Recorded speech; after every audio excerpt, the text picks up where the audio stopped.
in my ongoing bid to commit to to solidify my fans amongst the anime fans and the animation fans, I'm gonna give something different.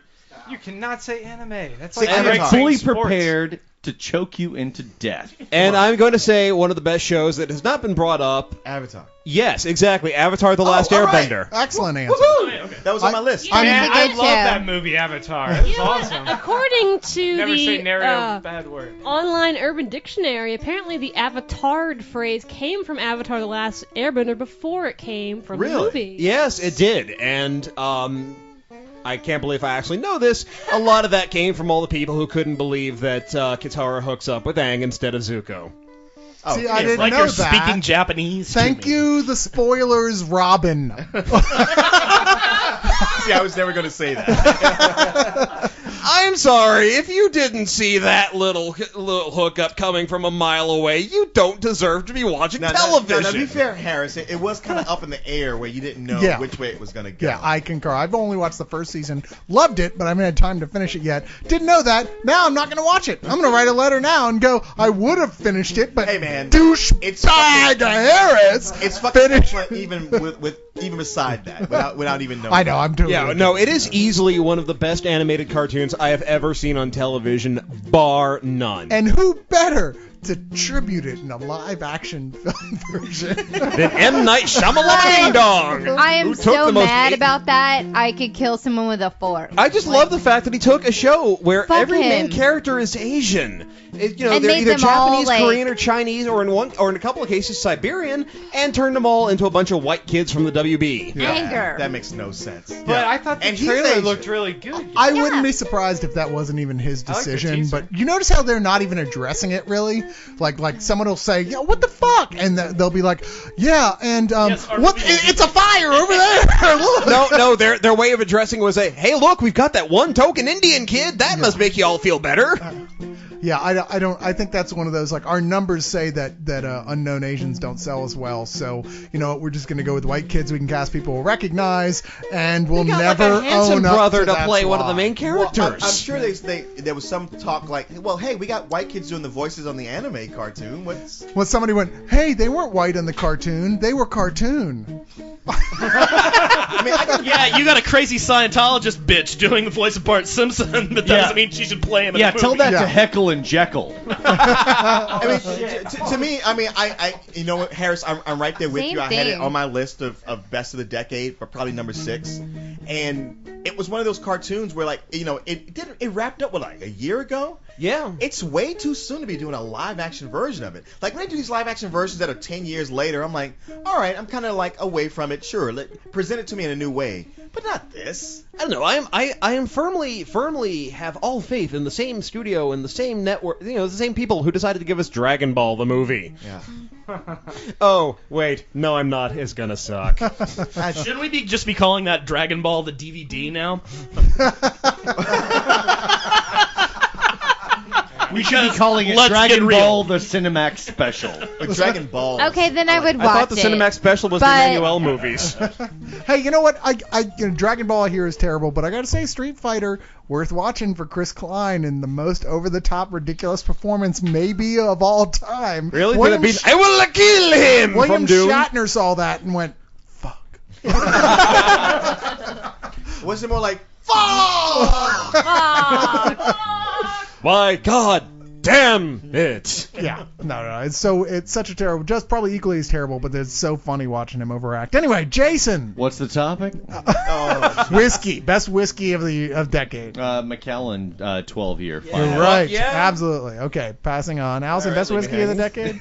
Oh, never mind. No, sorry. What is it? Just best anything? Either video games, It's music, best or movie. TV. I mean, okay, you know what? Of course, it's me, so I'm going to talk about video games. So I'm going to say the one that is really, how to use this term, the game changer, Grand Theft Auto 3. Woohoo! That's Oh, fair hell enough. yeah. And it I'm all is about true. that. That did change the entire. Corrupting America's youth since Yeah. 2005. You know what? I love many- it because I don't play video games, but But that's you one. play that one. Yeah, I do play that. I love that one. Yeah. I mean, how many games have you played in the last 10 years that have and for patterned Leon, the itself? answer is 2. I love that game. I haven't had to pay for a cab ride since I've seen that thing. Oh, you like that game just because you can go be the biggest the hooker killer in Liberty City. Although Bo's the guy who plays the game and watches and go like, that is the that's total not wrong way cool. to kill a hooker. Well, you know, there were 2 Grand Theft Autos that most people have never even played that came before 3. Oh yeah, well They're those all were a top blast. down, and they were awesome. Yeah. Oh, they're excellent, yeah. But they weren't game changers the way 3 was, because it took that exact same game and Which said, one is 3? Vice City? No, No, it's 3 just was just Grand 3. Theft Auto Just 3, Grand and it Theft was Auto. the original sandbox video game. yeah, where go it was, anywhere, do anything. Yeah, just do whatever Kill the hell you anyone. want. Kill hookers, rob people, beat there up is- Yeah, cops. you could play that. It's there is a really one of the story, first yeah. games ever that you could play it without any goal. Yes, just like, you could- I'm just going to walk around the city and do shit, and you'd just be entertained. If you constantly felt the whole urge, time. you could just, kill a dude, wait for the ambulance to show up, kill the ambulance driver, steal the ambulance, drive around picking up people who've been injured. Send more paramedics. My friends and I used to do the thing like build up your cop rating to 5 stars, the highest. Oh, right? Yeah. I love doing that. When And you- then- and then Great put on the party cheat game. codes. Yeah, you- like when I was just like frustrated some No, days. not even cheat codes. You just get all want- the rocket launchers and shit you can carry, and you find yourself the best fucking niche on a roof somewhere where they just can't quite get people to you, and you just count how many helicopters you can bring down. Guess before who they just finally made their kill way you? onto a watch list? Man, there is nothing I love more than getting in that game and killing cops. You know, Oh, God! Yes, fuck the police. I think The police!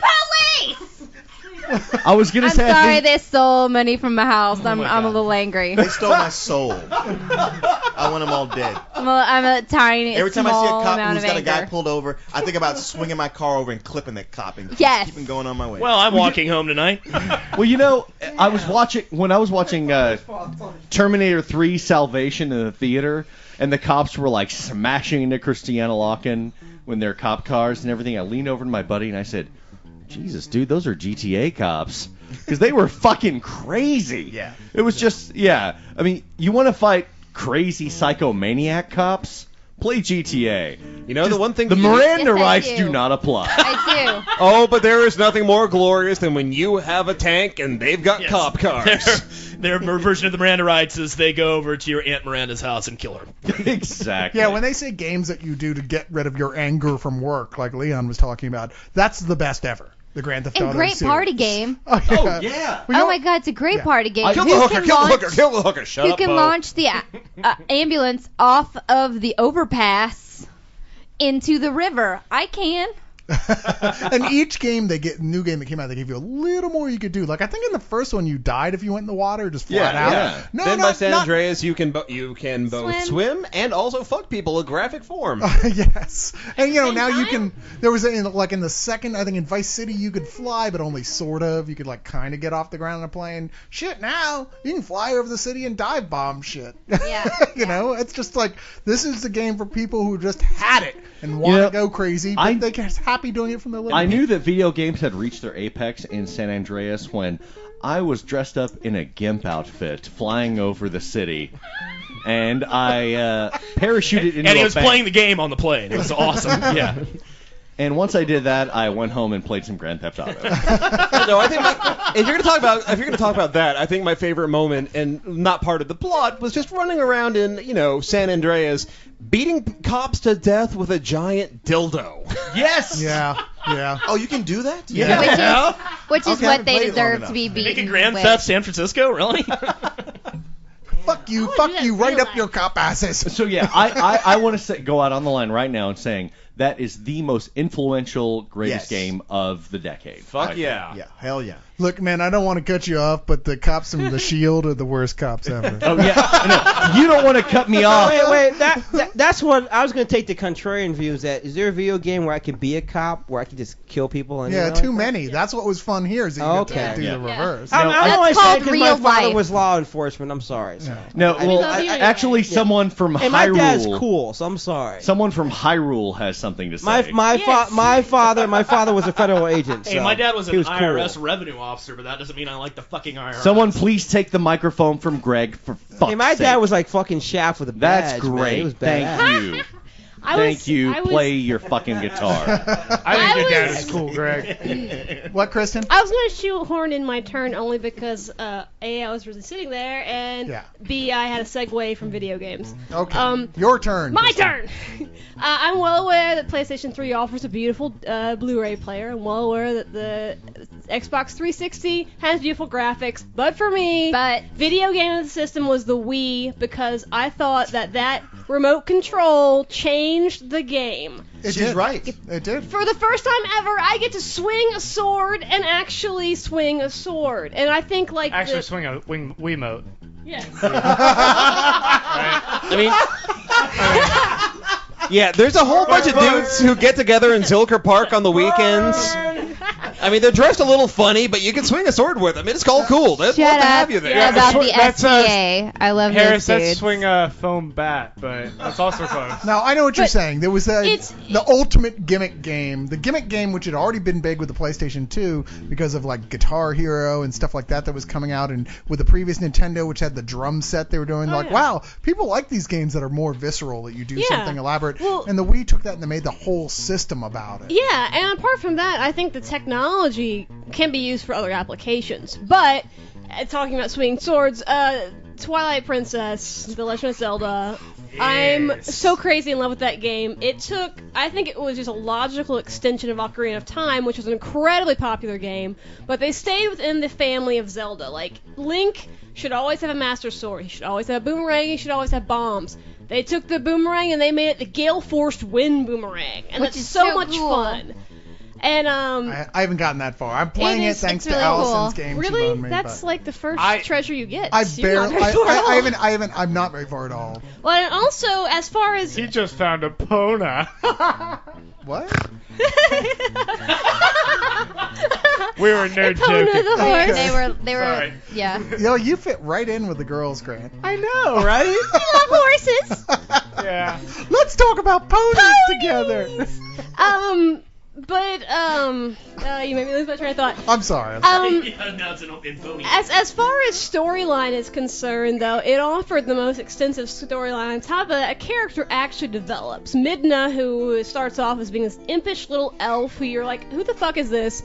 Over the course of the game, she changes and she grows and she learns, and I haven't seen that in a Legend of Zelda game before, like actually having character development. And if you don't already know, my cat is named after this character because I really love this game so much. And I was a completionist. I did all the fucking side quests. Yeah. I did a Cave of Trials and had some serious arthritis issues with my thumb, but I fucking finished that bitch. Honestly, that's the only reason I haven't even played to that point. It is because a hard I am game. a completionist and I'm still trying to fucking finish up Fallout 3, which, they keep adding new add-ons to it, and I've got to get those. So. But at Twilight Princess, there are a lot. You can run through the game. And go through all the dungeons and win, but I thought it was way more fun. All the side quests, all the pieces of heart, all Is the it the side best games. Zelda game? I personally think it was. Now, I have not played any It had of the best graphics, I'll give it that. I haven't played any of the DS games, but as far as like just fun gameplay for me, I thought it was. The N64 one was Ocarina's really fun. amazing. Especially just because you got the chickens. You just got to go hit those chickens, and you got to chop every single bush. Yes. But yeah, Grant, you're going around hitting the chickens and chopping you bushes. just got to choke them. I had that weekend. I think we've established that Grant is all about the cock. Yeah, Jesus. Wait. Or was that choking even the know chicken? how to respond. I love the grappling device in fun. Twilight Princess 2 because I loved Bionic Commando from Nintendo. You get two of them. And it was just my favorite thing to grapple. And then all of a sudden with the Wii Mote, it allows you to target you grapple with it and you just soar across the screen. I mean, they perfected it with Arkham Asylum, but it was so fun playing it. And you get two of them. You get one for each hand. So Yeah. you can grapple Honestly, in one if place we're going and to talk grapple about to like the Legend of Zelda, It's like- Wind Waker's the best because that was like playing a Saturday morning I cartoon. haven't played know. any of the DS stuff. I don't yet. like No, that. this one was on the GameCube. Okay, I skipped over the GameCube, so I haven't played Wind Waker, and I would love to, but I just don't I've heard a have lot of people that say that they love it. There was too much like pointless sailing in that game where I'd be like, okay, enough off of the boat. Let's get to doing something. Whereas Let's- Twilight Princess, you can fish for hours upon hours. See, I really did. Yeah. Princess, you get to turn into a wolf, and that's kind of awesome. I wish they would take fishing out of the RPGs entirely because I'll do it. And that's really all there needs to be said about that. Well, I wish they would again, stop making it be in there. With the Wiimote, though, it was much more fun because you're putting it in the motion of casting a fishing line. That's not my issue. It's not the fun. It's the fact that it's You'll do it? endless. It never ends. Well, there's you no have no idea. goal. Like, I would probably still be playing World of Warcraft if it wasn't for the fishing. And I was Right. like, you know what? I got to quit this because Right. this is just, and the various other tasks like that where it's like, wow, it's endless. And Mining. they keep making it more complex and more stuff you can make and do by sitting there and mindlessly doing this one thing for hours. I'm sure a week of my life has been spent fishing in video games. Yeah. Yeah, I It know she- really made World of Warcraft kind of like seem like it was a waste of time. I know. As That's opposed to crazy sitting in a talk. boat and just kind of throwing out a line and. Well, what are you catching supposed to fish. get from that, Harris? Drinking. That's drunk. Exactly. Fishing, I've learned. Fishing is about being drunk. It's about being drunk, pretty yeah. much, But yeah. look, Most of those activities. is are about being anyone drunk. fishing here? And we're drunk. No need for a boat or a fishing How are we line. gonna fish in your Podcasting, living room, fishing, Cyrus? interchangeable. We're fishing You'd for be surprised. punchlines. Leog fishing party. Let's go. Nice. No. No.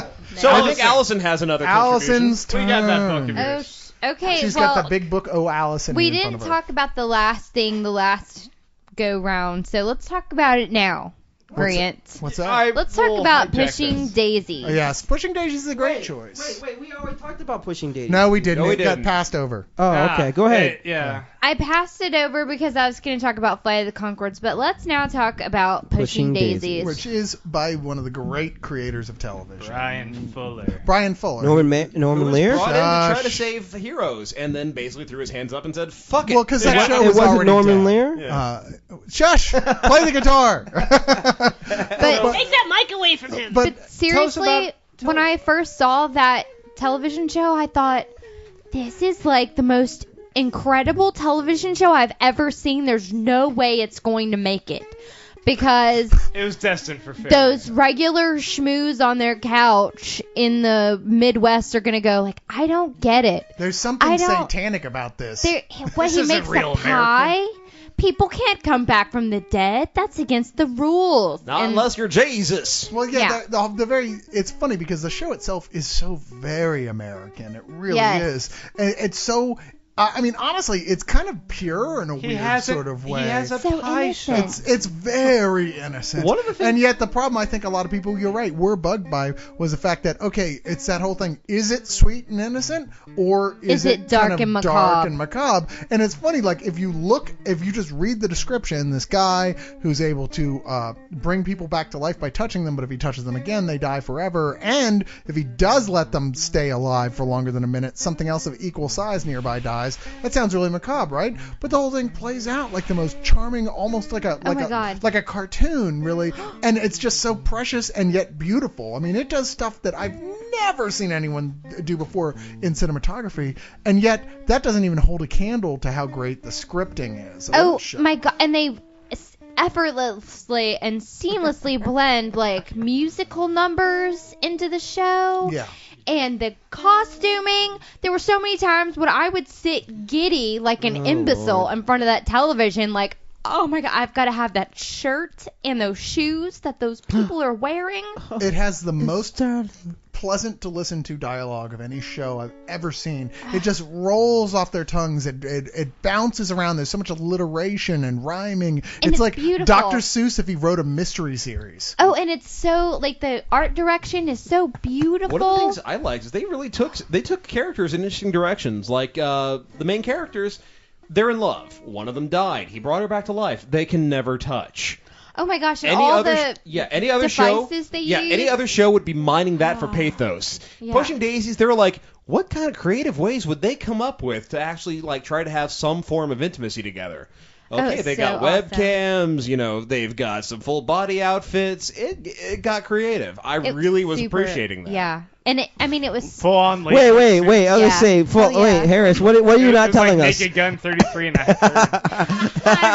The body condoms. Yes. But it was that really delightful mix of both this very innocent and romantic sort of fairy tale and really kind of creepy and pathos. It really reminds me of Big Fish. From the movie. Yeah. Tim Burton with its beautiful. Which Big Fish, a lot of people talk shit about that, but that's one of the few Tim Burton films of the last 10 years that I actually really because it's kind of subtle. Yeah, and it was so different. It's subtle for Tim Burton. It was so different than the type of thing he usually did. It was just a nice, simple story. I was set up to like that movie, but unfortunately it came out the same year my dad died, so I was kind of like, yeah, fuck you. Yeah. Oh, shit, but, man. But that being said, I wouldn't say Let me bring this party down. That being said, I wouldn't say the show's just like that at all. It's very different in a lot of ways. I mean, if I had to come, because people watch Pushing Daisies and their instinct is to compare it to Burton, and yet it really isn't like that. At the same time, it's just got that level of extremity of color, bright colors, and I definitely think Burton it mimics the style one way, or they mimic his in a way that you can draw the comparisons. But yeah, story wise, how they tell it. It's definitely different. I always like stuff that's beautiful, and so you can tell by what I like. Like I like the Tim Burtons and the Wes Andersons that pay such a great deal of attention to set dressing and the environment of the world that you're creating for the viewer. And that to me is another character in the show or the movie is this environment that you've created for people. And so always the stuff that I like the Jeunet and Caro films because of that attention to detail and the beautiful actually it reminds me cameras as characters. Yeah, it reminds me more of Jeunet and Caro stuff than it does of Burton's, to be honest. It really does. I mean, I think that maybe the use of primary colors is what reminds people of Burton so much. But how bright and vibrant it is. Bold, but I think that's it. That's really the only way it really reminds me of Burton in that sense, that it's so simplistic in that way. You're right. It's gorgeous, and in fact, I really hope people who see it also track down his previous two shows, which I think they're not as good, but they're so close to being as good. You should check it out, which is Dead Like Me. Although which I love. Although Avoid the movie they put out years later is terrible. Dead Like Me. God, I forgot about that. A great show, and then Wonder Falls, which was a one-season show that is just gorgeous and wonderful. It's basically, you can see the same exact style. And this is why Brian Fuller needs to take over the Fables television, live television. Oh, he so totally should be doing Fables. He should, but I am sure they're going to give it to... the three best people working in television right now are Brian Fuller, Joss Whedon, and... Matthew Weiner. Stephen Moffat. Matthew Weiner from Coupling, Jekyll, Doctor Who. Don't you mean Damon Lindelof / Carlton Cuse? No, wait, I'm gonna wait till Lost is finished. Wait, don't you mean Matthew Weiner from Mad Men, a show we have not mentioned yet? No, but your turn's coming up soon. I agree, and Coupling is on my list because Coupling is on my list too. Hilarious, and the thing that I think differentiates further the beautiful Pushing Daisies show is that it's really smart, and their language was really poetic, but it was full of these puns and like I said, the alliteration and the wordplay is like where you have to rewind it to go, oh my god, that was brilliant. I just want to hear them say it again. It's so great. Okay, anyway. That's one of my top 5 favorite shows of the decade. That was me. Okay. Love it. I'm going to go to my turn, and I'm going to say something as far as I know, none of you even watch, but I think is brilliant, which is Rescue Me with Dennis Leary. Watch the first season. It's a fantastic show that played off the end of another show he did called The Job, which was a cop comedy that was more on the comedy side than dramatic. And after 9/11, 9/11, sorry, beer. Valid excuse.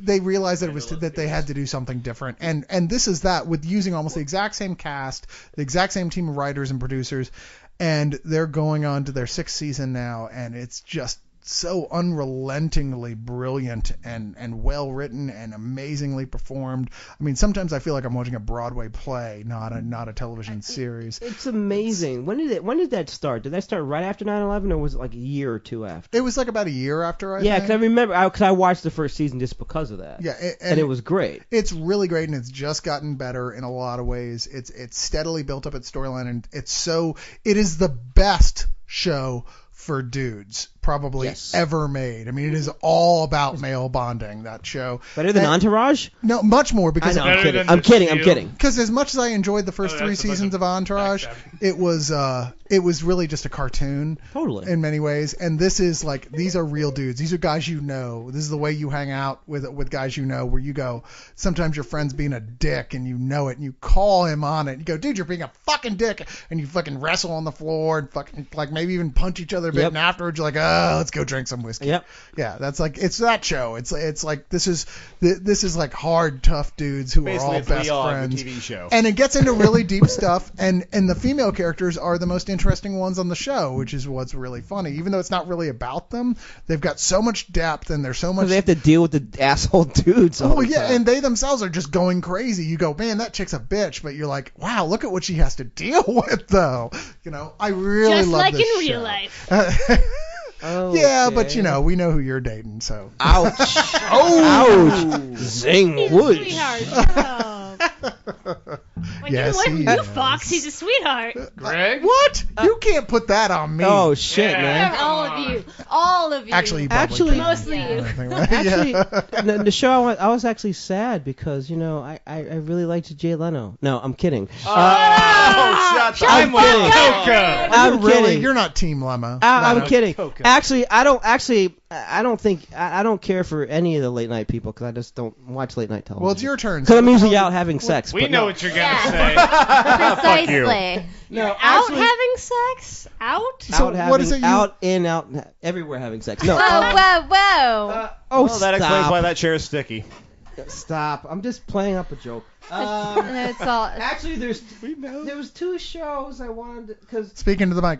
I see the list here, and Chappelle Show nobody's ever hasn't talked about, which was to me. Chappelle Show's your choice. No, Mad Men and Chappelle Show. He's dying to get multiple picks. He can't help I himself. know. Seriously, because pick one. Why stick with it? Wait. You One got thing- Rick James or you got Christina Hendricks. Pick. Greg, we all want... Christina Hendricks, please. Yep. Christina Thank you. Hendricks. Right here. No. Well, Did you see what she was wearing at the Golden Globes? Yes. I'm Oh, sorry. you want to talk about Golden Christina Globes, Hendricks. baby? Wait. Golden Greg is talking about Globes. Mad Men. yes. Yeah, well, no, but he wants to get in multiple answers again. I was so gonna say we're- Chappelle Damn, Show. I was dude. gonna say Chappelle Show No, too. but- Chappelle Show, Wires, Shield, and Mad Men, actually, all in one. Bullshit. You can't do that. Yeah, if we Okay. can't do that, you can't do it either. Listen. so. You guys go off We and will, you- No. We will eventually hit a lightning round where we got to Yeah. just name stuff off. Okay, Yeah. well then I'll stick with Mad Men. Yeah, that's your show. The only thing about Mad Men is the only thing I think hurts it in this decade list is it's only 3 seasons long. But I think some of the best writing I've ever seen on television. Some of the lines and the way they're delivered with Don Draper, with Peggy Olson, who I think Peggy Olson is one of the most complex female characters I agree. ever created on TV. It's just from if you watch the first season, second season, it's just she's amazing. The line she has to say, the conflict that she constantly goes through with having to deal with being smarter than the guys that put her down all the time, but still wanting to fit in with the women. Like the one episode when she's singing the where they were doing a thing with Anne Margaret. They were trying to do a commercial like the Anne Margaret movie, where Anne Margaret really couldn't sing, but she was a sex symbol and stuff. But Peggy had to work on this campaign, and Peggy, was obviously smarter and saw the sexism in it. But still, there's a scene where Peggy starts trying to sing the song that Anne Margaret sings, and you can see just the pain of her, just like, I want to be liked. Maybe I need to be this way instead of just being smarter than everybody. Yeah, but what's the name of the redhead with the big tits? Exactly. Christina That's Hendricks. right. I'm right there with you, my I'm brother. sorry, but no, I damn. mean, Yeah, she is. I mean, That's this, the this, reason to Did you watch see it. pictures of her at Come the on. Golden Globes? That No, dress she was she wearing? had Golden Globes, Oh man. my god! I hope that Hollywood takes a note right now. You know who Hollywood she is? producers, pull out your little and go, okay, this is a big seller. Pick ladies But- like that. but you know what, though? because They they're- Wait a They- second. no, wait, Apparently, they guys don't do like that. big No, because you know who? We've always liked big boobs and bubble butts and small waists. But the thing is, it's like suddenly like the gay fashion designers decided like no. We need skinny anorexic women. Wait. You know it's a gay agenda. We're like, okay, what's the new model you got for us? We have this skinny 13-year-old boy. Yes. And we were like, oh. Well, I mean, guys adapt. We're like, well, okay, I guess if that's what I got. I didn't got a fun button on there somewhere. No, Yeah. you know the only button. Exactly. Wait. Oh yeah. I have a trivia question for you guys, kind of. Uh-oh. Who was the last woman with a body like that was on TV as much? James Mansfield. Salma Hayek. No. No. What's the chick that Ugly Betty? that Tim Burton You're dated right, before? Salma Hayek. No. From Ugly Betty. No. The one from Mars Attacks. No, Ally McBeal. What? The Oh, crazy you mean black- like Skinny Girl? No. The crazy black woman on Ally McBeal was built like that. Her, yeah. No, With it was the gap Salma tooth. Hayek. Salma Hayek. No. The crazy black woman as an act. What the fuck? And Ugly Betty. Lisa Nicole Carson. Yeah, I still think I'm right. You said the last person, and that Yeah, would you be said the last, Salma it would be Hayek from Salma Ugly Hayek. Betty. Oh, okay, She was on sorry. Dirty Rock. You're right. But You but just had someone Lisa- in mind you wanted to say. yeah, It's Lisa cool. Nicole Carson had a But body she was like crazy. that. But she was crazy, seriously. But she was stacked just like Yeah. No, she Christina was. Hendricks. You're right. You know, what my Stacked. favorite body type on a woman is? Doesn't really matter as long as they're putting it. Boom. No, but Does it really matter that much? My She favorite likes- body type on a woman is mine. She. Right? Nice. Oh. Hey man, when it comes down to it, for me, it's like, hey, she likes me.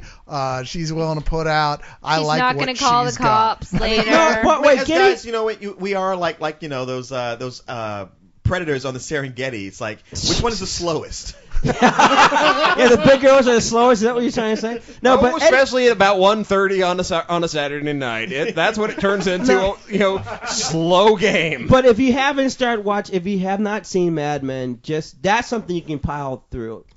Part of the season 3 has a lull in the middle of it, but the last episode of season 3. Part of season 3? I know. Like all of season 1? I was gonna say No. like yeah. The Sorry, only reason I it just think didn't that make was my such a top of the slow- decade list because season 1 was very lully Oh, up until the last 2 No, or 3 I episodes. haven't Season been 1 able- where he had when Don Draper just had some of the best lines. Yeah, I haven't no, been that able was to at get The wheel is That what, was at the the end. wheel. That the was at the last end. episode, the wheel is one. It's No, Greg, I'm awesome. saying like those fourth, like I was gonna give up on the show, and then about the 6th episode, it turned around for me. I'm like, okay, now I'm starting to enjoy it. I've gotten to like episode 8 in first season, and I've just gotten bored. I'm like, okay, the art direction's gorgeous, the acting's beautiful. There's nothing happening in this show. But see, Exactly. but it's the like, thing- oh, look at the 60s. No, but the- This is I know the it's 60s. exactly. But see, it feels like it's like going to a museum. It's when a they're slow, doing- wink. Yes. but it's a slow simmer. Wait, That's what I it said is. that It's to a slow woman, simmer. and that's offensive because this is the 60s. You're telling me that in the 60s they were That's what all that show's sexist about. and racist and alcoholic? Yes. What? Well, which at No. first you go, oh my god, but by episode 8 I was going, yeah, and I don't know. I don't know. I believe you're obviously not alone. Yeah. People obviously love it. I love the and everyone show. tells me it gets better and better, but people keep saying the current season is kind of turned into a soap opera. I don't No. know. I can't No. The last episode of the current season is probably one of the besides the wheel, which is the end of the first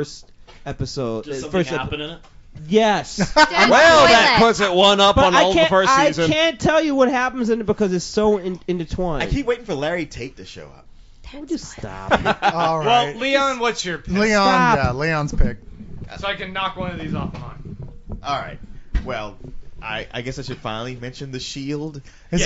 That's the one, The Shield. To me, like the greatest cop show ever. You know- and now Because I you haven't have- seen The Wire. Everybody I says know. like The Wire is great. Well, okay, Mary gave me for Christmas the complete Wire, and I've watched like the first episode, and she keeps going, oh, we'll watch It's it tough together. to get into, but We'll watch it together. I'm like, great. okay, well, we don't get that much time to watch together, thing. so I might end up having to just go through it on my own because I really want to see if it's No, great no. as Everybody everybody tells me says. how great it is. It's the But greatest show I ever. own the complete Shield box set, and I'll gladly go back and watch it again because you're right, it's fucking amazing. I mean, because when I tried to watch The Wire, I watched the first 2 episodes, and I just went like, it's not The Shield. The Shield starts out, I mean, really, one of the greatest shows of the last decade was The Sopranos, just because it was a show that really kicked off all these other dramas. Now, while Oz was doing the same thing, it didn't have that mass appeal that The Sopranos did. No, Sopranos, there's a little too much sodomy. right, exactly. But And Sopranos told And us to you don't know, stop believing. I am the last person to say something like that. That's true. In fact, usually you're the one to go, more sodomy! It's all rum, sodomy, and the lash. Sopranos was a game changer. But But The Shield took the Sopranos formula, or what was great about it was, the protagonist was an anti-hero and did it better. Yeah, they took out all those long scenes of people watching television and eating dinner. Yeah, but The Sopranos is all about like, hey, we made you think somebody was going to get whacked, but they didn't, huh? We tricked you. The Shield didn't trick you at all. It focused on a group of specialty bad cops. Cops who were, they weren't necessarily on the take, but they were not following Miranda rules. They were all over the place. It was the Crash Squad from the Los Angeles Police Department. Yes, basically. And it starts with the first episode where you have Vic Mackey, your hard ass cop, who's leader of the strike team, and they send in a guy to infiltrate them to figure out, get the goods on them. Another cop. And at the end of the very first episode, your protagonist shoots another cop in the face. Yeah. And that's how that episode ends. And also shoots Reed Diamond's television career.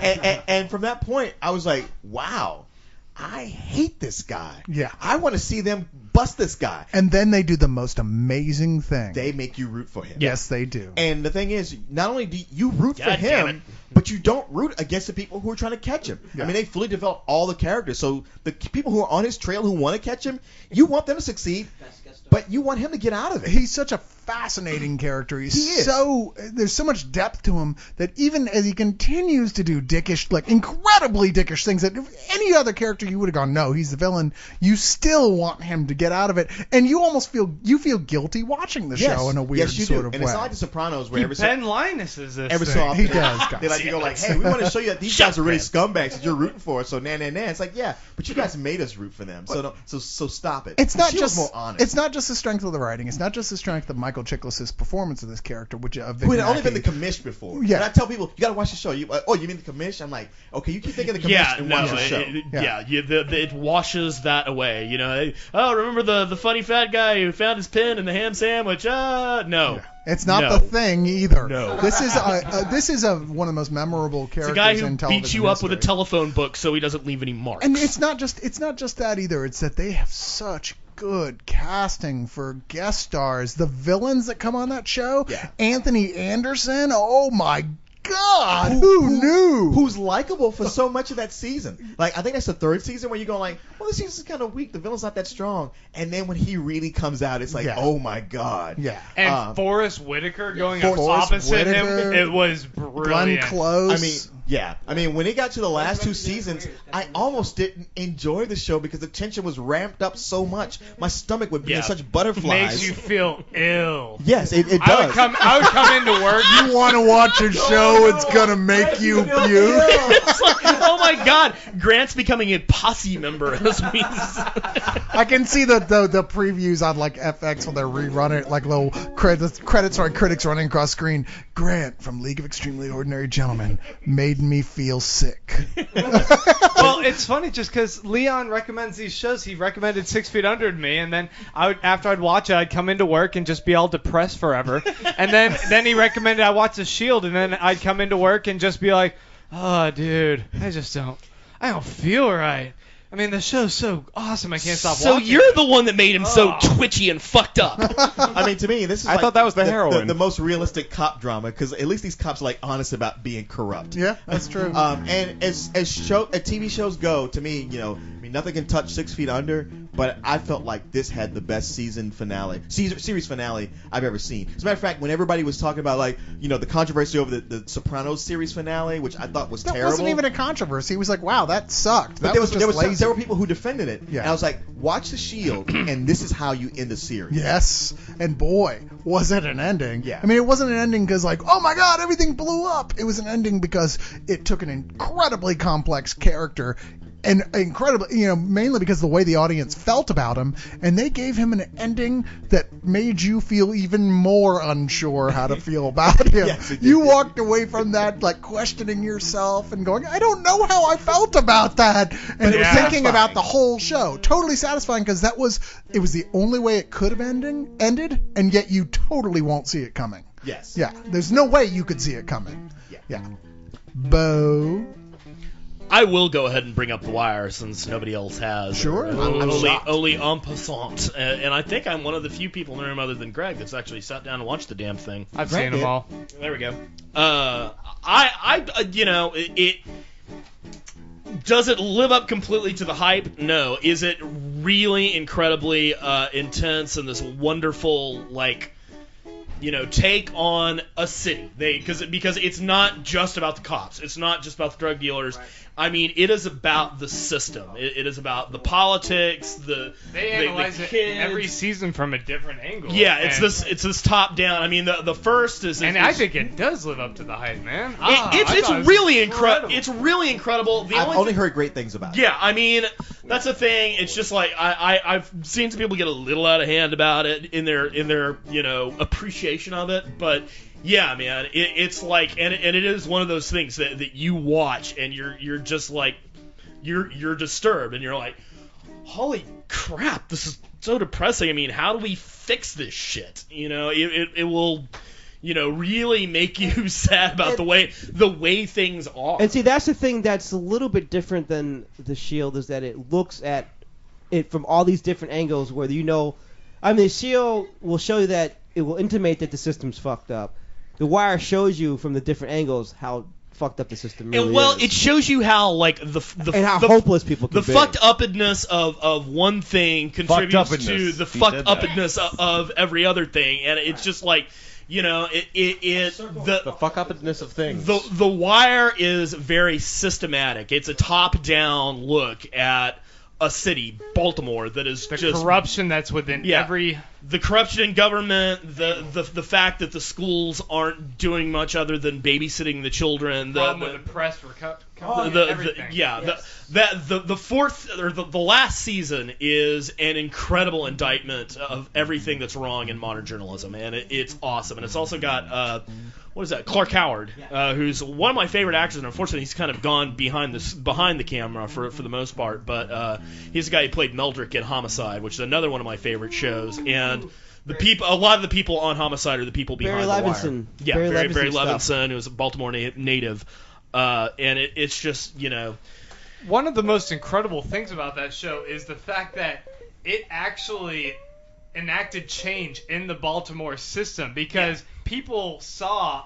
They're like, yeah, we know this is a problem, but it wasn't until they actually saw it on a TV show showing what was a problem in their own city. That is that is the most depressing thing I've ever heard. People rallied and were like, we have to do something. We have to fix all the corruption, all this shit. And man, that drug deal. They did. From that day on, Baltimore was a paradise. City. Yeah, it's like, man, those drug dealers outside on the stoop have really been fucking with me. But man, seeing them on the TV, that's fucking depressing. Yeah, the Baltimore mayor just resigned, so.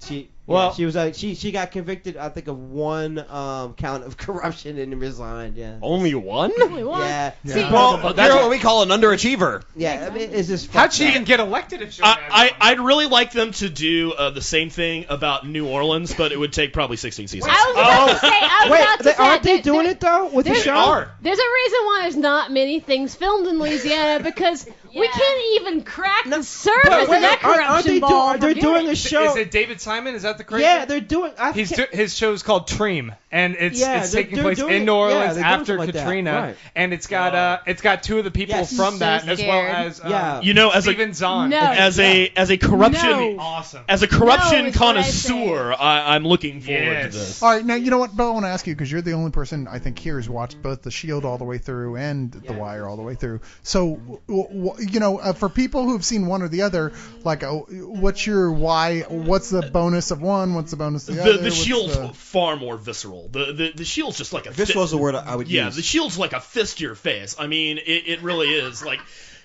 after you watch an episode of that, you feel like somebody kicked you in the fucking nards. Whereas you should totally see it. The Wire is more of like, it just slowly filters into you that. Because you keep on thinking, because it is a TV show, you're like, oh, they're going to turn this around. They're going to fix it. The protagonist is going to succeed and the antagonist is going to go down. And it doesn't happen. It's fucking real. And you're just like, oh, my God, you're not showing me a story. You're showing me how life actually is. Sounds like a Leon. Another defining difference between the two is that with the Wire, it's really a series, and you watch it continually one story. Whereas there is still an episodic element to the Shield, where you have the side detectives and you kind of follow them, and so I think that one is probably a little more accessible, but.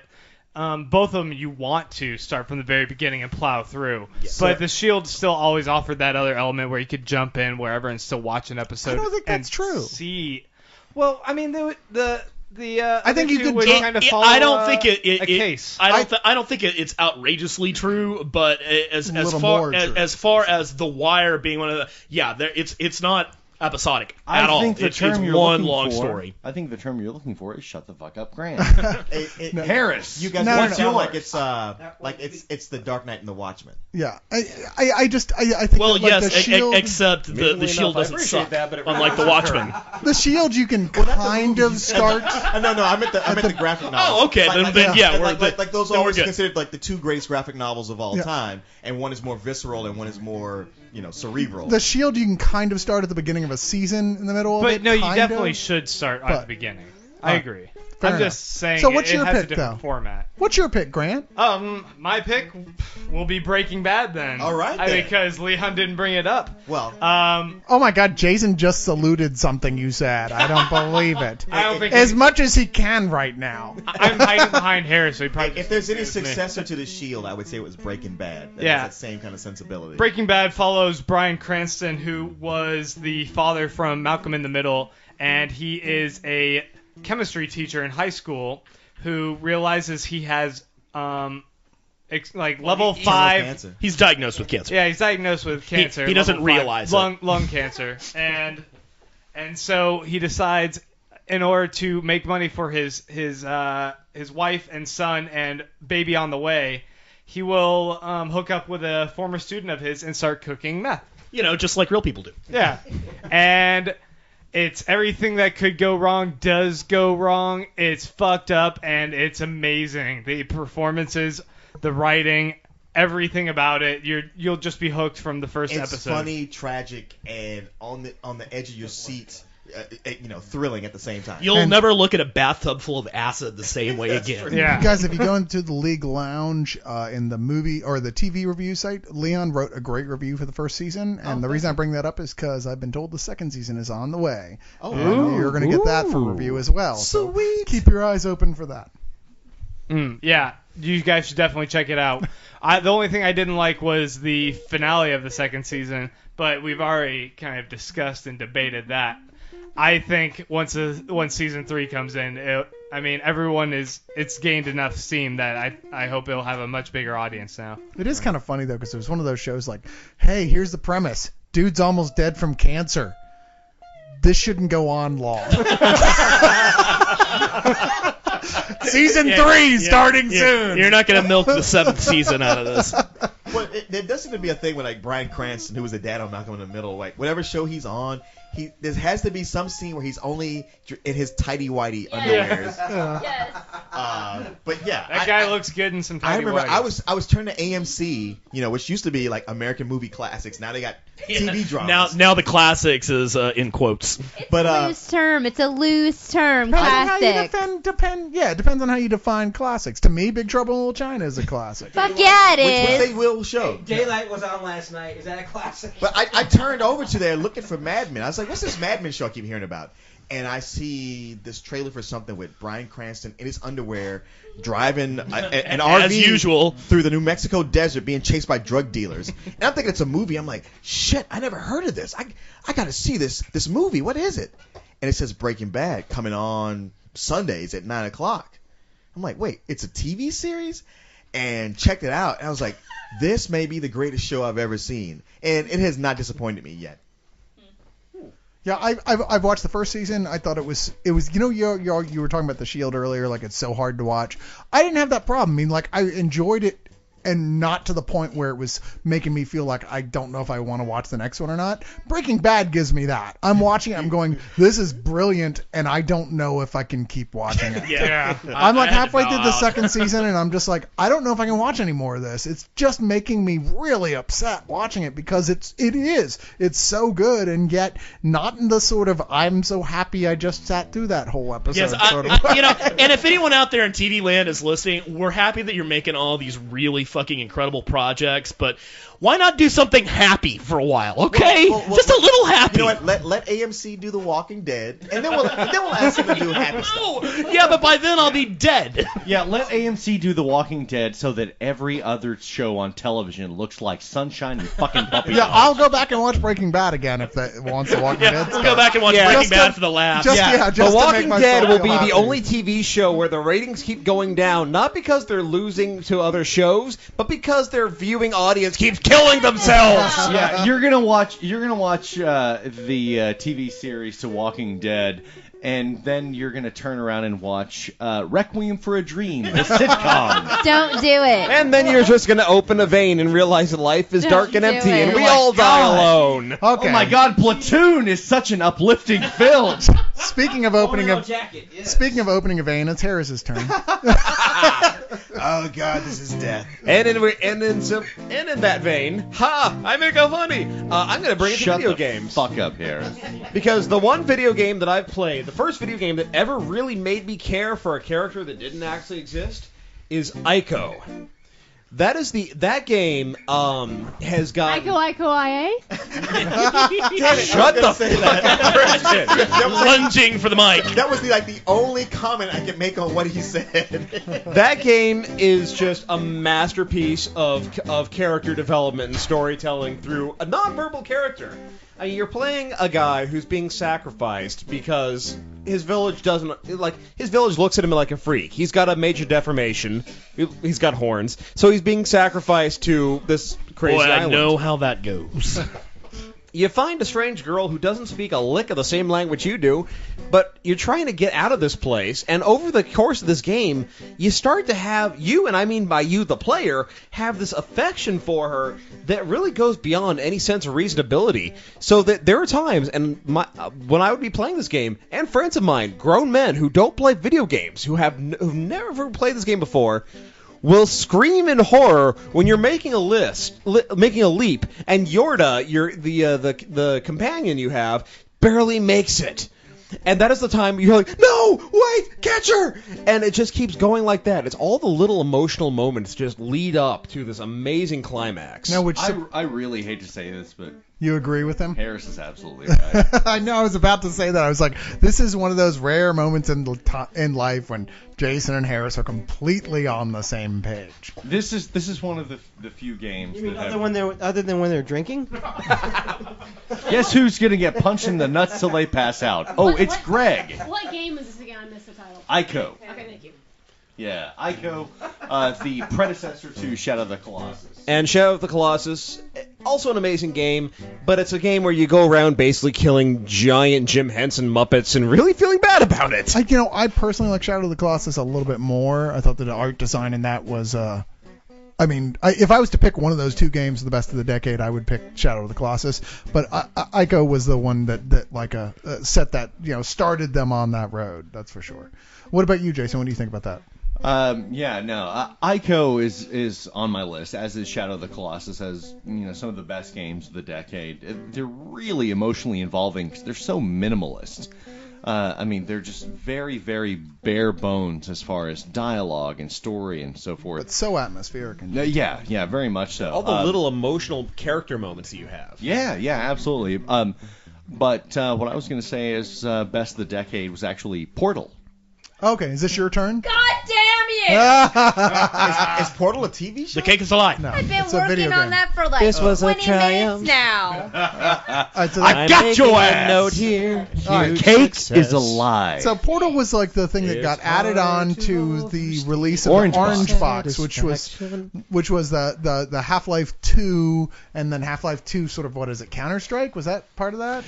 In the Orange Box was Half-Life 2, Team Fortress 2, Portal, Team Fortress 2. and what else? That was really about it. Well, there was one more. Half-Life episodes 1 and 2. Yeah, it is the best bang for the buck for any gamer ever in the history of video games. You can pick that up on the PlayStation 3 for under $20 at almost any video game store. And yeah, wow. And not only that, but it takes something as simple as we have this new technology. We can do this physics engine with gaming, and it's really mind blowing as far as like the programming, and yes, it's technically spectacular, but then there's a story, and it's a good story. She's really excited. And it's a story about And she's right. a psychotic artificial I like intelligence that wants to kill you. You know what? As far as Portal goes, specifically, what I liked about it was one of the first games to merge completely effectively the first-person shooter in a puzzle game. Yeah. And because other people had tried and it had always been just kind of dull or stupid, and this was like so involving you couldn't put it down. It was like, I get this. Okay, I can figure this out. Buy through Portal. Enjoy the visceral Twitch experience that Team Fortress 2 is. Enjoy Half-Life 2, which is fucking amazing. Yeah. But when you play Portal, remember that the cake is a lie. Or they'll remind you. Don't Remember, worry. the companion cube does not actually speak to you. Should the companion cube be offering you advice, please check into the nearest psychiatric hospital. It does have a weird sort of like latter-day Douglas Adams sense of humor. Oh, yeah. Totally. Indeed. It also launched in a lot of ways. It launched Jonathan Colton into the awareness of a lot of nerds. Oh, fuck that hipster son of a bitch. No, he's right. He's absolutely right. It really, really did. And I love Jonathan Colton. And I met him at South by. Yeah, Oh, apparently did you? he's How a was jerk. it? He's a dick. You know who else was a dick? Marlon Brando. Let's just ignore his whole career because of that. Okay. I'm fine with that. Jonathan Colton was a dick to Jason. Let's all treat him like shit from You know now what? on. My stepdad looks surprisingly a lot like very young Marlon Brando. It's scary. Was he a dick? No, he's just a coon ass. But is he a great actor? No. Well, fuck that guy then. Look, all I'm saying is like Ray Your Brains and Code Monkeys are just the song for the corporate man. All right. Well, I believe it is Kristen's turn. Just out of curiosity, are we gonna do a lightning round?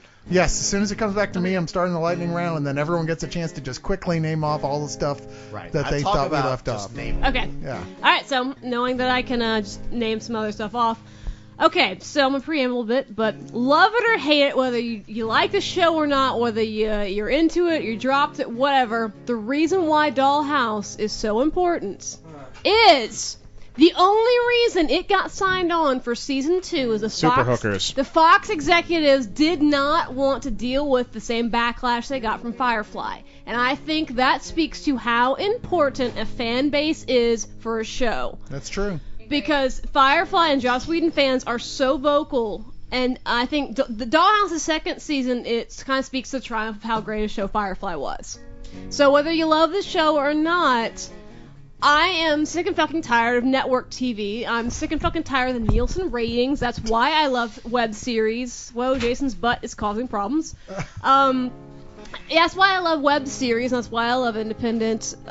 Why I love the internet now as an independent media for TV is because I don't fucking believe the rating systems anymore. I watch Dollhouse on Hulu, which means my ratings were never counted. And I know a lot of people are that way, and I think a lot of people will catch this show on DVD later. Well, if you look at any industry going on in entertainment right now, any part of it, it's clear that the big corporations have resisted it completely. What's been happening in the last 10 years? They've resisted the internet. They've resisted new technology on every step of the way. But that's a really long discussion. Well, it is. Because part of this is well, it's going to be. Whether you like it or not. I don't want to get into it. Part of it is play your bass, Greg. Part of my Clark Kent is dealing with is analyzing this stuff for a living. And there's a lot of different stuff behind it. I mean, the ratings are fucked up. No, I'm aware of the reason. But at the same time, content costs money, and I believe for a show, like for all the fan base that does like Firefly and likes all the Josh Whedon stuff. Josh Whedon. There are 2 S's in his name, sir. All right, I'm sorry, but I'm just Joss saying. Whedon. Josh Whedon. But if he asked for that same fan base to pay, dude, the television networks are still purely going by the Nielsen's, which are fucking retarded. But the Nielsen, but all rating systems are retarded. They are. All of them are. Even the web stuff. They are mentally. Greg, if you aren't even adding into your numbers people who are watching it on Hulu at this point, you're not even. There is no business model. You know what? That's the issue because you cannot measure accurately internet stuff. You can't. That's not true. That is totally true. No, Greg, listen. I just got a Nielsen diary. I had it during the sweeps. And I actually wrote on the first page, skip to last commentary page, because I don't have reception, I don't have cable. I can only watch TV on Hulu and DVR. So what I wrote in that comment section was, Nielsen needs to step into the 21st century. They are. I'm telling you, they already are. They already have a 3-screen report that does mention all that stuff. Seriously, guys, I'm just saying, I don't want to get into this because this is the most boring shit the Leog has ever discussed. His 9 to 5 job is knowing all this stuff. That's why I don't want to get into it, because it's a lot more complicated than it. Okay, do you acknowledge that they are not counting these internet numbers? That's not into true. Their They are ratings? counting them. Are they? They are counting them, but the problem is they can't get the ad rates with it because content costs money. Period. Content to do these shows. These guys don't do these shows for free. To pay, you have to pay for it. Okay, my argument is that they would usually use advertising, but online advertising doesn't bring the same revenue as TV advertising or as and iTunes doesn't bring the same revenue as buying albums for $17 a piece. But the old system is over. It's over. No one is watching things the same way they used to. Everything has changed, and what it falls down on is their fault for not realizing that the audiences have changed. There is no money in the old system. The old system is dead. Loud! You guys are saying all of those things that you don't know that he might know. Long live the new flesh! Everybody's yelling, and I don't know why. Yeah, great. So when Hulu and YouTube starts charging for stuff, which they're going to have to do eventually. No, they're not. Hey. They're not. Then they're not. Do you know how much money it costs to stream that video? Seriously. If they put it on right away, I would pay for it. But see, that's fair. I pay for content all the time. They already have advertising on those things. But that's I will cancel my They cable have and switch to advertising Hulu, on it, but those click-through rates are nothing. They're nothing compared to what they get on TV. I agree.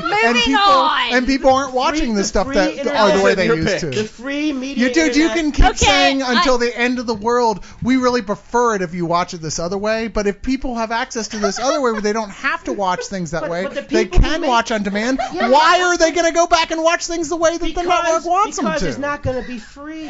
But it is free. Right now, that is free for right now. It's not going to stay free. Okay. I'm telling you. Welcome to Crossfire from Leon. Greg. If you two don't stop talking about this right now, I am going to get my fucking hammer Mjolnir and kill your goddamn snake eating its own tail ass. That you are not going to see the internet stop playing television shows. No, they won't. They'll start charging for them, though. No. Yes, they will. And if they do, those things will die and stop. And then nobody's going to watch anything because content... Okay, other than what we're doing here, which is for free, which is cool, but let me tell you, the rest of us, I think a lot of us would like to be paid to do this, and how long can we, I'm just saying, doing entertainment and doing any type of content online eventually costs money. I agree. And somebody needs to pay for it. Okay. So who's going to pay for it? You have to admit this right now. Right. The schema has changed. The model is broken on all of them. Billions of dollars to put an in-ground swimming pool in your Porsche. Wait, what the hell are you talking about now? Does not good television make. All right, makes no sense. Look, this is what I want to know. What? I want to know why the fuck they canceled Firefly, but American Idol is like because American Idol makes that shit. a shitload of money. I don't watch American Idol. Shit. No, I'm just saying that's business. Because it's an awesome television show. Chris. Oh, shut the fuck up! Shut up! I'm gonna shove my guitar right up your ass. Okay. Allison, your turn. Yeah. We're done. I'm just saying I didn't want to get into that. That's a whole other. That's what we get ratings for. Someone get the camera out. Greg's gonna put his guitar up. I'm telling you. Can we talk about Stevie Wonder? I can't talk about it anymore. There's dancing. That's like bars, my I want the good people at home to know that during this entire discussion, Jason has put this video of a dancing midget from Bollywood, and we're laughing our asses off about Oh, that kid. I've seen that. That's old. Oh, what is that about? No one will pay to see that on Hulu. Well, you guys, it's a hell of a lot better than this bullshit conversation that's taking up 10 minutes of the fucking podcast. I just want to talk about Dollhouse. We're at over 3 hours at this point. You're really worried about what we're taking up time with? I think that's fair. To fund Dollhouse and those shows, are you willing to pay? How much are you willing to pay per episode? Jesus Christ, you were sucking my will to live. Hey, man. I'm just asking you, what would you pay? Well, if they The had amount, no, the what amount would you to pay? make it, If they not to actually pay some had- douchebag to. Okay, the actors. I think you have your answer there, Greg. Let's Reese, move on. nothing. The only correct answer is a big bag of dicks. Okay. Is If I can beating speak for herself in everyone the else- head with the mic stand. Hey, Allison, I will what's your pick? sacrifice Greg to the Nielsen gods. How about that? Nothing to do with the Nielsen. I'm asking, how much would you pay? Oh, that for God's content? sake, can we How much please would you get pay? to Allison's turn? And now, And if Allison. it's all the same, the rest of you gentlemen, and I just thing soon is- not spend the rest of the winter tied to this fucking chair. I'm just saying that the people who love the free internet won't pay for it, but then the people who create are going to say, hey, wait a second. I don't pay Yeah. for Costs TV. money. Greg, just play I the don't damn pay guitar, for okay? TV. So you would never pay Greg, Josh Whedon just play the anything for guitar. TV. All right, thank you. So I'd give the stuff he Joss does a for free- blowjob if Firefly would come back. Honestly. So that stuff. So all that stuff is no budget at all to create that stuff. So The you would fucking California wildfire, and everybody's just a can of gasoline. Firefly. Can't we just agree to disagree? blowjobs for Firefly. yeah, Come to me. But you Yes. yeah, but okay. but there's We no need to go back to economic round model. robin. Round robin. What's your turn? What's your turn? By the What's way, your was that pick, from I mean? Suicide Kings, Leon? No, That's was from The from Thing. that's Oh, from was The it? Thing. Okay, all right, Drive all to right. this fucking chair. Yeah, I love that. I haven't watched that in a long time. I need to. But Antonio has my copy of it. It's worth not All right. Put it on your Amazon wish list. Yeah, I know. Whose turn is it? No, I'm just Jason kidding. He totally- actually returned it. But. Jason totally stole my answer. Will you so stop showing that video of the midget dancing, for God's sake? I'm just gonna read my music list, and I'm not gonna even discuss it. I'm just gonna read it. No, We will. you don't get to do that That's till the the lightning round, which starts Oh with me. damn it! Sorry. Oh, okay. Neverwinter Nights then Neverwinter Nights? was like it was the most playable, enjoyable come back to video game in the succession of, you know. Well, it's in like- in the history Yeah. of games that were trying to channel what people loved about playing Dungeons and Dragons. Totally. Yes, BioWare computers. and like Black Isle, who eventually came up with Neverwinter Nights, they got it right from the get-go. Yeah. It was. And, well, I mean, right off the bat Good. from Baldur's Gate, and then it evolved from from that into Icewind Dale, and then into Neverwinter Nights, where the most important thing about Neverwinter Nights was it let you build it completely Yeah. your own. It said, you know what? Not only is this a fun game, and really, I mean, it was actually D&D rules, right? Totally. Oh, yeah. Totally. But it actually had it where, like, you were a designer. It was set up, you could build this thing to the point where no one would recognize it as even being Neverwinter Nights And it's anymore. also It worth could- noting that it's from Neverwinter Nights that we got things like Knights of the Old Republic, we got Yeah. Mass Effect, Exactly. we got Dragon Age. Yeah, all those. So that was really like of the, maybe 3 really important ways that RPGs split off to different ways of telling those type of stories. It was revolutionary. BioWare was one of the first of those, and it was one of the most revolutionary of it. And Neverwinter Nights was probably the definitive game in that series, and that was indeed in the past decade. Yes, and it made me want to work for BioWare. So if anyone out there is listening, can get me a job at BioWare. They're based here in Austin. Here I am. Clint works for BioWare. Yeah, we can talk. Get you. to Yeah, talk I some- know, but I've looked into it. There's all kinds of schlemiel you have to dredge through, and You don't want to I need dredge some through beef schlemiel. pass. I do have to. They I have want to you disagree to with fill you. out an application. I'm You gonna- have to actually go into the gotta get place dressed where it in the is. I'm gonna morning. disagree with you slightly. I don't think Neverwinter Nights was necessarily the pinnacle of the games. For my money, it was Baldur's Gate 2, also came out in 2000. If only for the characters, especially for the character of Minsk. There are a generation of D&D nerds who will pump their fists and say, fuck yeah, every time they hear Chris Cummings go for the eyes, boo! Go for the eyes! Rosk! Yeah. That's so nerdy. I only That know was really the nerdiest thing that's been said this whole Drinking. time. Leroy That's Jenkins. World of Warcraft. Yeah, that's WoW, which Leroy, was on my Leroy list. Jenkins. Okay. Yeah, that's all right. That's all I know. A valiant effort. You know, Never have I seen was such even bravery. playing World of Warcraft, and I didn't know anything about that. I'm the same way with you. It's like people oh, you like World of Warcraft? Leroy Jenkins. I'm like, what the fuck are Oh, you really? talking Because I about? remember when you were addicted. You and Cargill. Yeah, I mean, yeah. you and Carl. Yeah, who? You and Carlisle were addicted to World of Warcraft. Yeah, me and Martin. You, Guys, don't call me that anymore. Cargill, he's a great guy. Justin Bailey. Old school. Old school.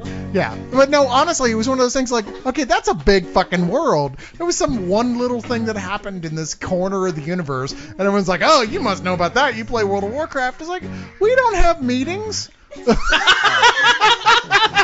It's like when people go to you, it's like, oh, you're from Austin. Do you know Steve Jones? Like, no, Austin's huge. Like, when you guys, like, when you were moving to this house, and you were like, oh, here's World of Warcraft. It sucked our lives away for 3 months. Yeah, but we're done. Why don't you take it?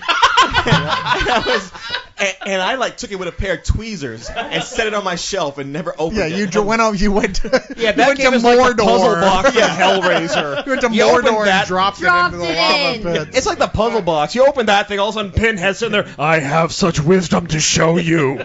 Sights to show you. What is your pleasure? All right, I'm gonna start off this you know what? Just name them off. The things that we're not even discussing.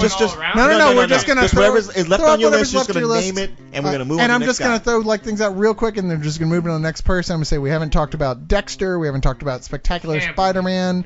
I'm just talking about some of my absolutely favorite stuff. The Justice League, Coupling. Sorry, I'm just running down my list here real quick. My Name is Earl, believe it or not, was one of my favorite sitcoms until it turned horrible in the third season. Afterlife, which is a BBC series most people haven't seen, but god damn it, you should. If you are a fan of The Sixth Sense, it's like the TV show of that. It's fucking awesome. The Riches, which we talked about briefly. Wait. Let me just add the Reaches. Riches. The Riches. Well, that's the point. The Reaches is actually the porn version Shut of up, the I'm series. That's supposed to take place in Baton Rouge, Louisiana. If they were actually living in Baton Rouge, Louisiana, it would be pronounced the Riches. just so you know. I have a friend whose last name is Riche, and we all made that joke. The BBC miniseries Dead Set, which is by one of my favorite people in television of the decade, Charlie Brooker, who's also got lots of other shows, but that was his zombie miniseries.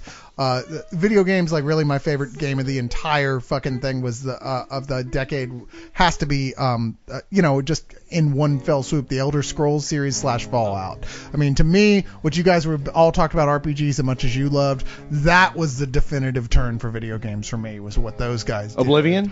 Oblivion and Fallout. Yeah, it was like where everything changed. As much as I love Fallout 3, Oblivion is actually way better. I don't know which I like better. I go back and forth. But regardless... It's okay. I know which one you should like better. That movement in video games... Wow, so much for that no discussion part. Thank God you're here. here. We were talking about the different ways RPGs evolved into wow, it's as good as it's ever been. That was that... I liked that leg of that.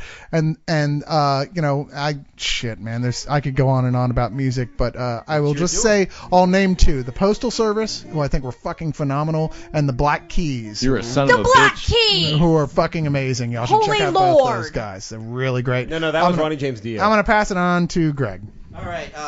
Obviously, TV had 24. You had the Chappelle Show. I saw the Boondocks on there. I might be the only person that likes the Boondocks. I love the season 3 starts in March. Yes. No, they're not done. Did you learn that in your frou-frou television job? No, I learned that through my frou-frou Twitter feed. I'm sorry. I follow Aaron Magruder on my Twitter. Sorry. Bastards.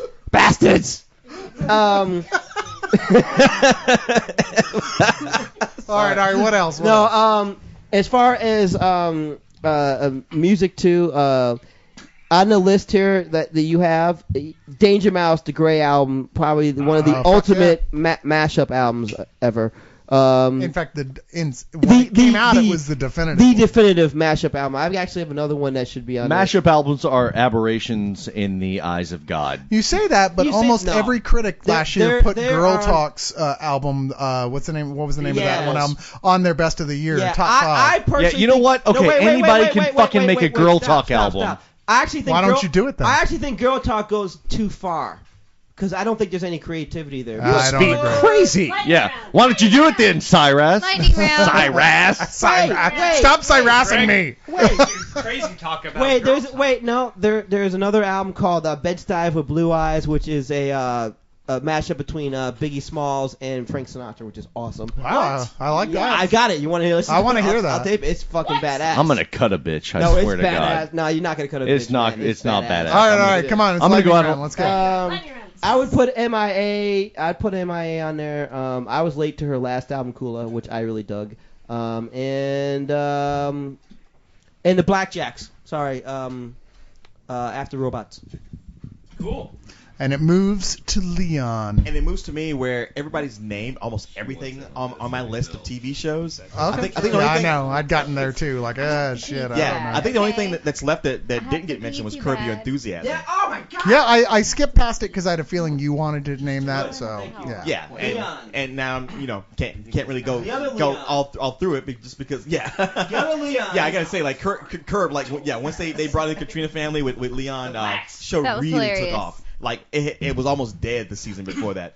Well, I didn't start watching it until the 7th season, and wow, oh my God, is it fucking awesome! So I'm going back to the beginning now and watching it. I mean, it's one of those sort of things where you're like, I was thinking like, oh, Seinfeld's got to be on this list. I was like, oh wait, no, Seinfeld's last decade. Yep. But this is like as much as It's Always Sunny in Philadelphia is a new Seinfeld, so is Curb Your Enthusiasm. Yeah.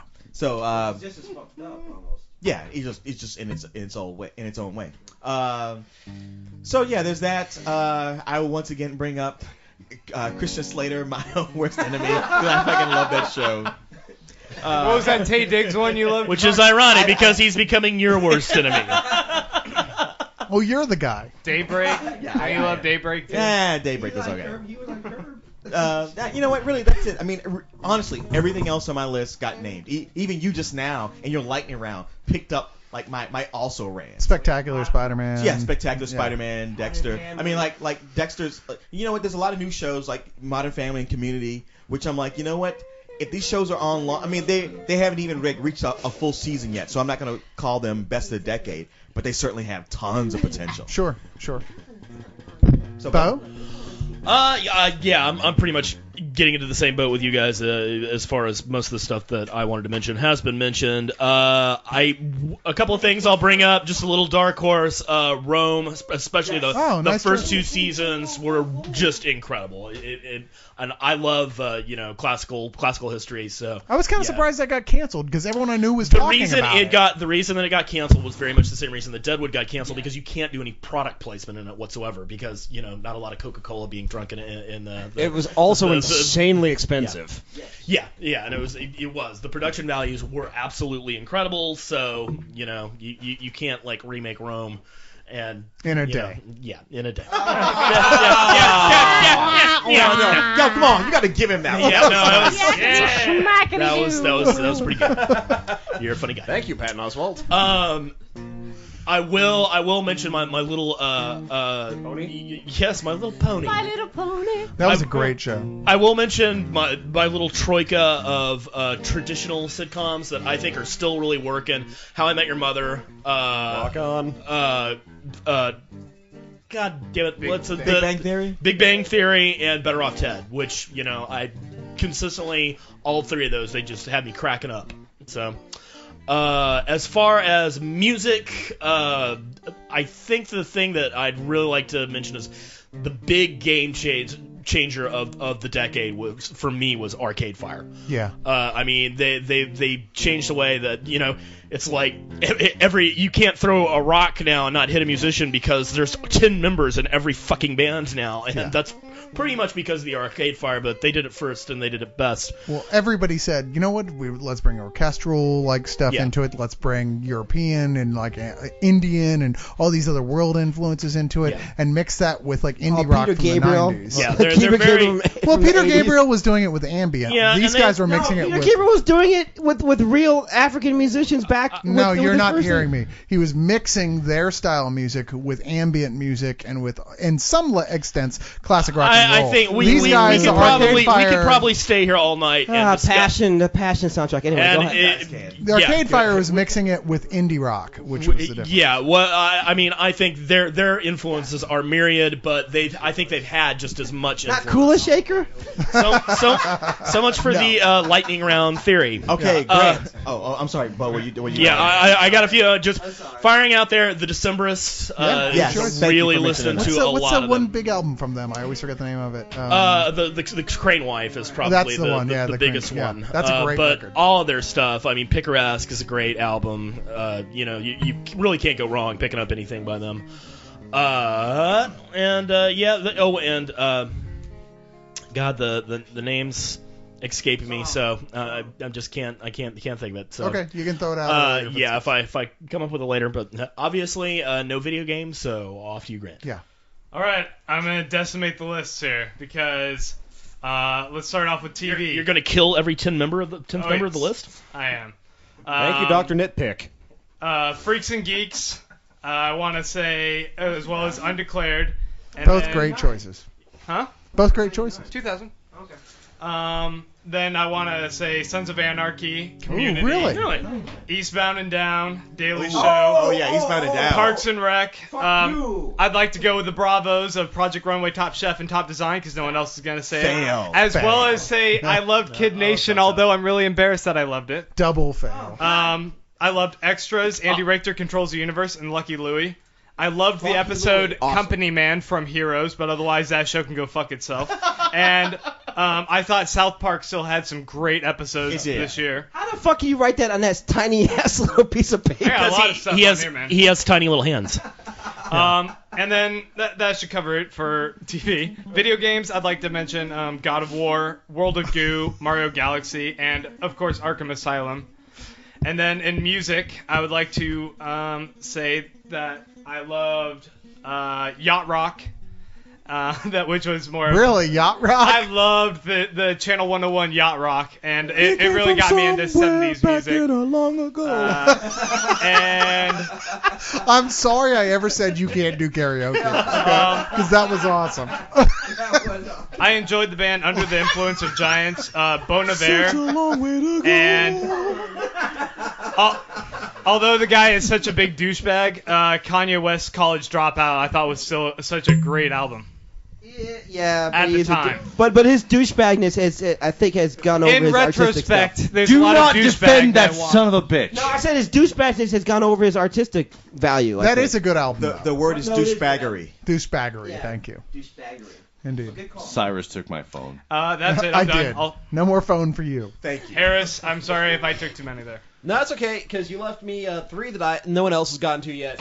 I call them the booby duology, Californication and True Blood. Yes. Both of which have been surprising hits. Like, for me, I did not expect to like either of them until I started watching. Was like, oh my god, these actually have some talent behind them. The other one, which again was something I never thought I was going to actually like until I saw the first episode and I was hooked, was Glee. I'm sorry, if you can sit through that and not have a little, like, not kind of have a little moment where they start singing Don't Stop Believin', you're not human and I don't like you. I'm proud to not be human. That is the most I'm a zombie. overplayed resurrected song in Yeah, the it history is. of time. Yeah. Okay. You know what? With your first two choices, I was so hoping your third was going to be the United States of Terror. Never You're watched gonna it, sorry. Oh damn! It's such So, a great show. video games, really quickly. Deus Ex. Every time you mention that game, somebody reinstalls it.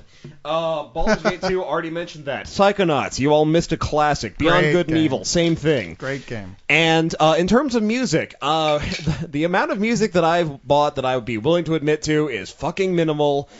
If I really felt like, getting on the anime fan side, I'd say Hikaru Utada Ultra Blue, but I'm really not that gay. So I'm going to say it was the decade of the mashup. A freelance Hellraiser kicked it off with a stroke of genius, and then Party Ben perfected it with Boulevard of Broken Dreams.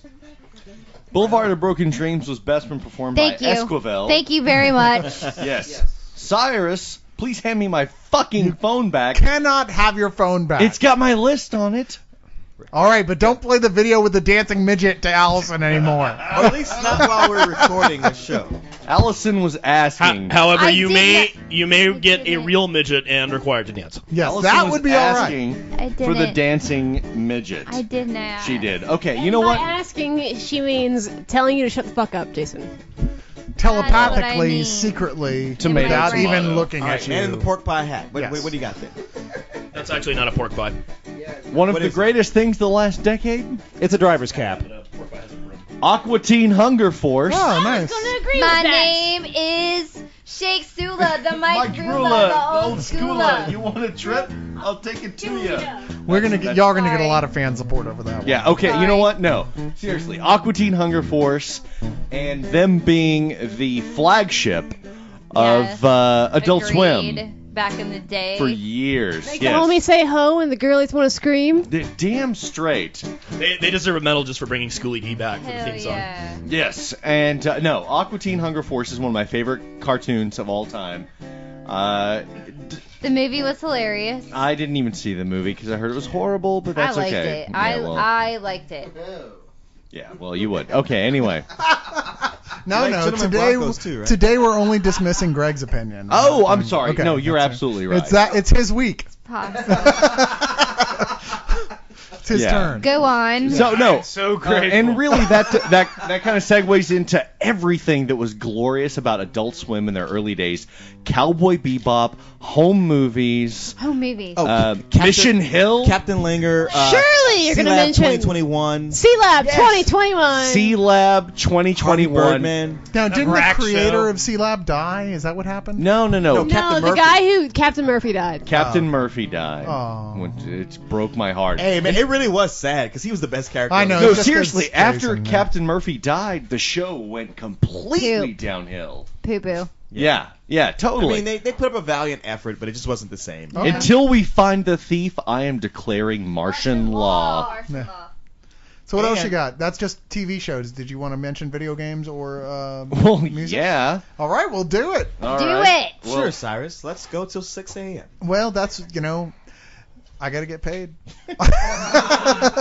You know what? Modern Warfare 2 Really? and Modern Warfare 1. Okay. Yeah. All right. yeah. I'm surprised. I didn't know that you were that fond of those to say best video game of the decade. As Yeah, Jason oh, says, no, wait, absolutely. Those are video games? Yeah. You realize you're that guy? You're like, wow, Leon didn't know what Modern Warfare I know what was? they are. I'm just saying Jason regularly involves himself in Modern Warfare outside of any Oh, video I game. see. I misunderstood. Now, you're that guy who didn't get the joke. I doubt that. I love it when fellow League members paint me as a sociopath. It's really great. And your Twitters don't? Really, it's Bo who's a sociopath. Yeah, keep it straight. Bo's the sociopath. Yeah, dude. Suck it up. I'm going from his Twitter. Jason's just a misanthrope. There's a difference. So Modern... God damn it. Play the bass. Shut the fuck up. What if I had a bass? I have a guitar, man. Leon, seriously, a if you valid let that point. motherfucker take the mic from you one more time, I will stab you both. So what else you All got right, keep for going. us, You're Jason? going to piss. Let's go. Battlefield 2 Okay. by EA. I Yeah. have not played that. Is that PC only? It was PC only, yeah, and it was like 16 on 16, and oh god damn it, I'm done. What? Fine, Kristen. Jesus.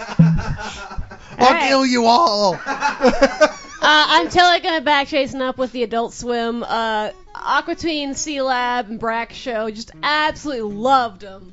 SpongeBob SquarePants. Oh, Fucking love that show. SpongeBob. Love that show. Spaced. No one Oh, I mentioned can't believe I forgot to put Spaced. Nice. Space to my list. It's where let's say Simon Pegg Powerpuff Girls. began. I love Spaced. Wait, was that actually this 90s. decade though? No, it was the 90s. Oh, that's why. It wasn't on Actually, my it was list. 99 2000. So. Yeah, I feel like it leaked. It was a bridge, if you will. Super Paper Mario, which I very much enjoy. I'm still playing through I still haven't played that. I love Mario Galaxy, really but fun. It's really fun.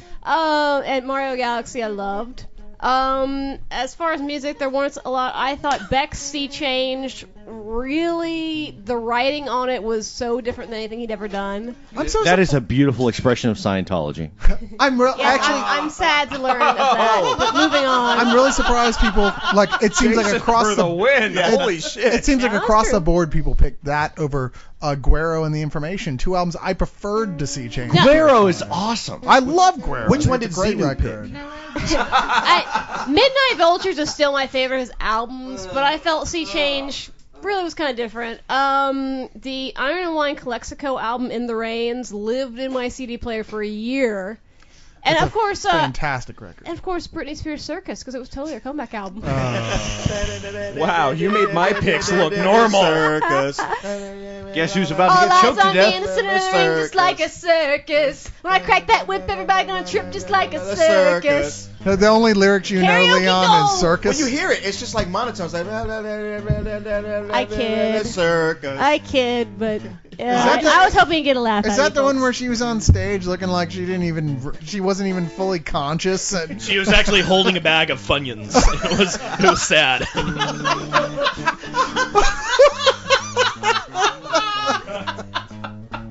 oh, yes, Mumbling through the tears and the extensions hanging Then down in her the face. finale, she sat down in front of a mirror and ate a whole bucket of KFC. It was just horrible. she was indeed the very definition of double wide that day. Anyway, Moving on now, Allison, Yeah, after my Allison. joke. I am just going to read them, and then just quit. Alright, ready? Yes. Television. Samurai Jack, Scrubs, Home Movies, Coupling, Mythbusters, Pushing Daisies, and Flight of the Conchords. Video games were Portal, Elder Scrolls. Said that one already. Yeah, but shush. World of Warcraft, Said that Neverwinter one. Nights, Zelda, and Prince of Persia.